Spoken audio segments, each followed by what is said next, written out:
Namaste everybody and welcome to Dr. Arjun Astrology channel.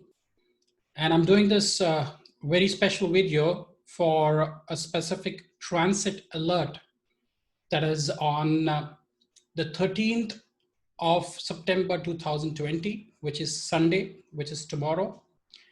And tomorrow happens to be a very, very special day. And I will talk about some of the combinations why it would make this a very special day for doing meditation, for also revering and offering oblations and prayers for your ancestors and their deceased soul. Also to do prayers for Vishnu. Specifically, tomorrow is going to be a very, very auspicious day. Now, this is auspicious because of on three fronts. First of all, tomorrow happens to be Sunday, and moon is transiting in Pushya Nakshatra. And Pushya, as you know, is a very important nakshatra. And this combination, whenever it happens, when moon transits into Pushya Nakshatra, and when it is a Sunday, this combination is referred to by the ancients as Ravi Pushyamrit Yog. Ravi Pushyamrit Yog happens whenever moon in transit is in Pushya and the weekday is Sunday. So this is a very special day, especially for people to go to holy rivers and to take bath in the holy rivers, because the holy rivers are supposed to be very, very sanctified. So this helps you in getting rid of many of your sins. So this is the first aspect of this great transit, which is on Sunday, the 13th of September 2020. The second aspect is that I wanted to talk about is tomorrow also happens to be Ekadashi Tithi. It's the 11th lunar day, and this Ekadashi is said to be Indira Ekadashi. Now, why Indira Ekadashi is very important is there is a story behind this Vrat. Vrat is you keep a fast typically on Ekadashis, and this Vrat goes to the story to Satyug, because Yudhishthira, when he asked Krishna about the importance of this Indira Ekadashi, that's when he tells him the story in Satyug. There lived a great king called Indrasena, and he was ruling his kingdom called Mahishmati. He was a very benevolent king, and he was very happy and content, and the people were very happy with his leadership. Once Devarishi Narad Muni paid visit to Indrasena, and he wanted to convey the message of his deceased father. And Devarishi said to Indrasena, the father is in Yamalok and hasn't been able to achieve Moksha. And this is owing to a few sins committed during his lifetime.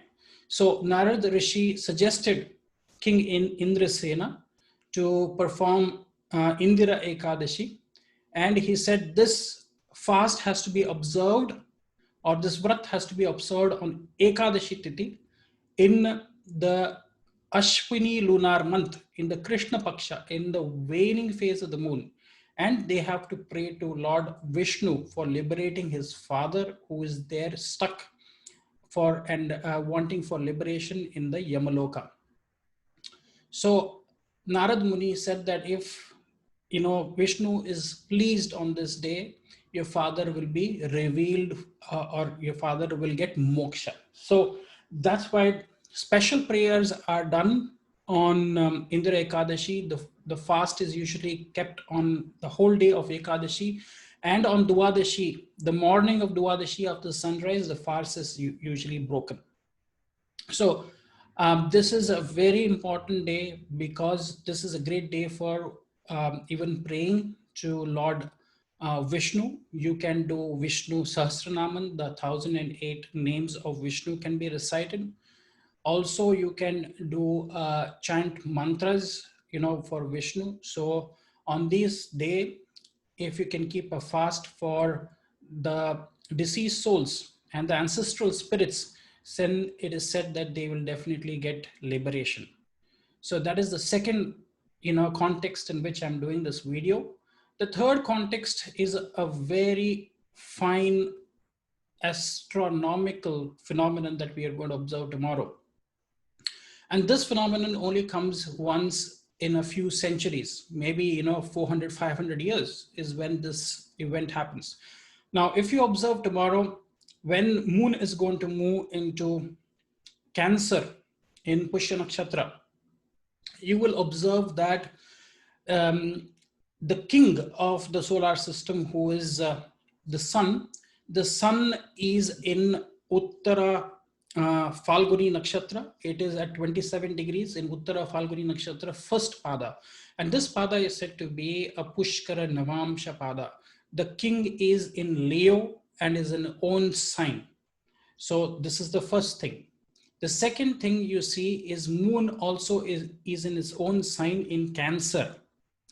Thirdly, you see Mars also is retrograde in Ashwini Nakshatra, and Ashwini is all about horsepower. And you see Mars gets power because it is also its Moolatrikona, is head office as well as its own sign, Aries.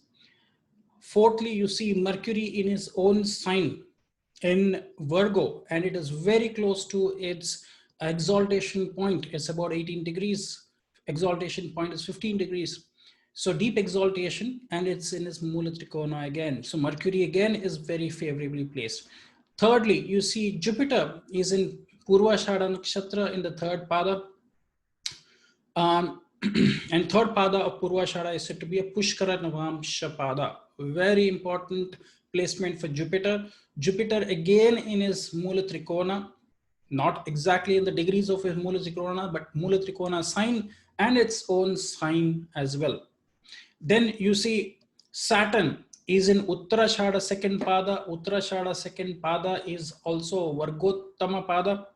And it's a very important placement for Saturn being in Capricorn, which is also its own sign, its own Rashi.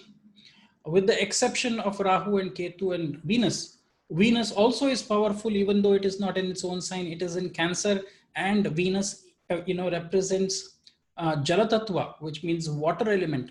And whenever Venus comes into a watery sign, it again becomes very, very powerful. So, and being in Pushya Nakshatra, Venus again is very powerful because Venus, Pushya Nakshatra is ruled by Brahaspati, and Venus feels that in another Guru sign, he also feels very comfortable. So tomorrow is going to be a very important day for doing, prayers for Lord Krishna as well, because Venus and Moon will be conjoined in a watery sign. Taking bath in holy rivers, offering Abhishekam to a silver idol of Lord Shri Krishna, or offering water from a conch shell, which we call as Dakshinavarti Shank, is also said to be very, Krishna is going to get very pleased. Reciting the names of Vishnu and Krishna will definitely be very beneficial for these days. So this is the alert that I wanted to make on three contexts. I said, firstly, a very important phenomenon in the skies, because you will never get to see this for the next 300, 400 years. And you have never seen this in the last 200 years or 200, odd years. So this is a transit where 6 planets, 6 grahas out of 9 grahas are in their own rashis.